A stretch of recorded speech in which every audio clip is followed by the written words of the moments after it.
जिन्होंने वसुदेव जी के यहाँ, नंद जी के यहाँ अवतार लिया है, वो कोई साधारण नहीं है।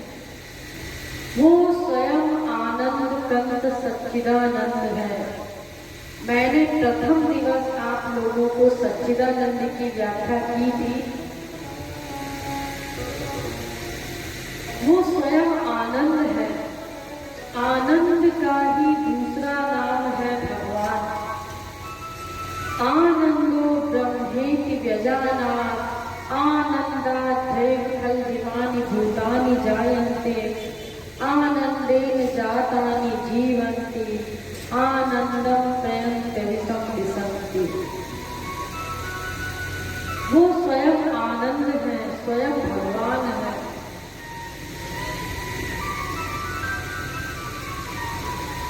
आनंद देवाधस्तात् आनंद उपरिष्टात् आनंद पुरस्तात् आनंद पश्चात् आनंदो उत्तरतः आनंदो दक्षिणतः आनंद एवेदग्रं सर्वं। वो आनंद के ही बने हुए हैं। वो स्वयं आनंद है। उन आनंद कंद की व्याख्या हो रही है यहाँ पर। भगवान और आनंद दोनों एक दूसरे के पर्यायवाची शब्द हैं। इसलिए भगवान केवल आनंद देते हैं। जैसी जिसकी भावना होती है उसी के अनुसार उसको भगवान को देख करके रस प्राप्त होता है। अगर हमारी दिव्य भावना होगी तो भगवान को देख करके आनंद मिलेगा, और अगर हमारी भावना खराब होगी, तामसी वृत्ति होगी, तो भगवान भी हमें तामसी दिखाई पड़ेंगे। चाहे महापुरुष हो चाहे भगवान हो, जैसी हमारी वृत्ति होती है वैसे ही महापुरुष और भगवान दिखाई दिया करते हैं। जाती रही भावना जैसी प्रभु मूर्ति देखी तिन तैसी। जैसी जिसकी भावना है वैसे ही भगवान उसको दिखाई पड़ेंगे। अगर हमारी भगवत भावना है तो हमें भगवत स्वरूप के दर्शन होंगे। आप लोग यदि ये सोचते हैं कि ऐसा तो नहीं है, अगर भगवान हमारे सामने आ जाए तो फिर हम तो उनको भगवान ही मानेंगे। तो देखिए, अनादिकाल से अनंत बार हमारा मानव देह हमको मिल चुका है और अनंत बार भगवान के अवतार भी हो चुके हैं। अगर हमारी भगवत भावना हुई होती तो हम भगवान के लोक में बैठे होते। इसका मतलब है चाहे संत महापुरुष हो या भगवान हो, हम अपनी माइंड दृष्टि से अपने अनुसार उनका निर्णय किया करते हैं। हम अपनी भावना के अनुसार उनको तौला करते हैं।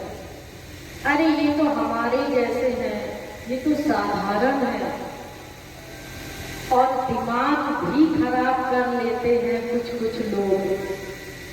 अबाउट टर्न हो जाते हैं संतों से। शुरुआत में तो लोगों की बड़ी अच्छी भावनाएं रहती हैं, लेकिन जब धीरे धीरे उनके साथ रहने लगते हैं और संत भी स्वाभाविक रूप से वैसे ही रहने लगते हैं, तो हमें ऐसा लगता है कि अरे ये तो ऐसे ही है। क्योंकि जितना हम किसी जीव का संग करेंगे या किसी संत का संग करेंगे, तो जितना संग करेंगे उतनी ही हमें हमारी धीरे धीरे वृत्ति चेंज होती जाएगी, बदलती जाएगी, क्योंकि हमें उसमें अवगुण दिखने लगेंगे। हमारे अनुसार अगर संत हमारी बात नहीं हमारे अनुसार नहीं चलता तो हम अबाउट टर्न हो जाते हैं। संत में ही दोष देखने लगते हैं। हमारी भीतर की भावना गंदी होती है, इसलिए हमें संतों में दोष दिखने लगते हैं।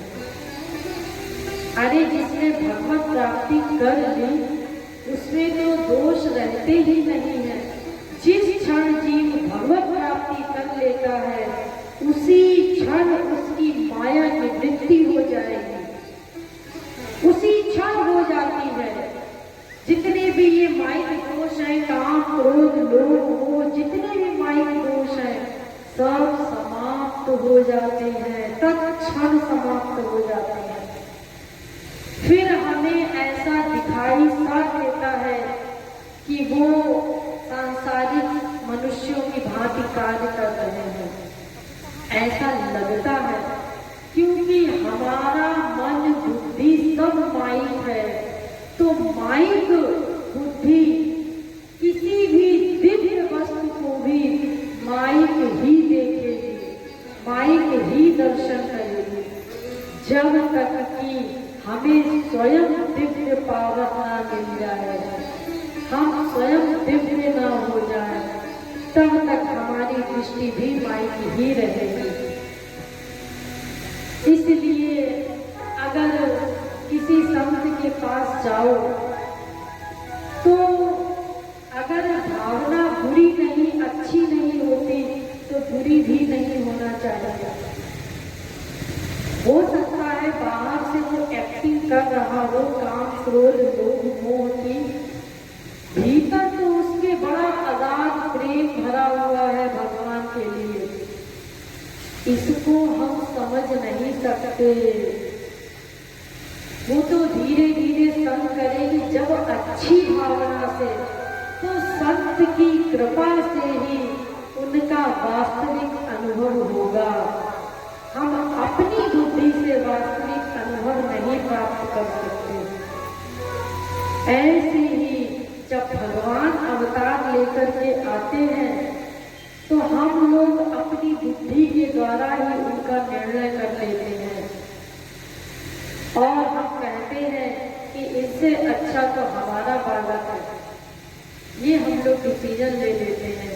इसीलिए आज तक हमारा कल्याण नहीं हुआ। सबसे पहले अगर किसी संत के पास जाओ तो अपनी मन बुद्धि का समर्पण कर देना चाहिए।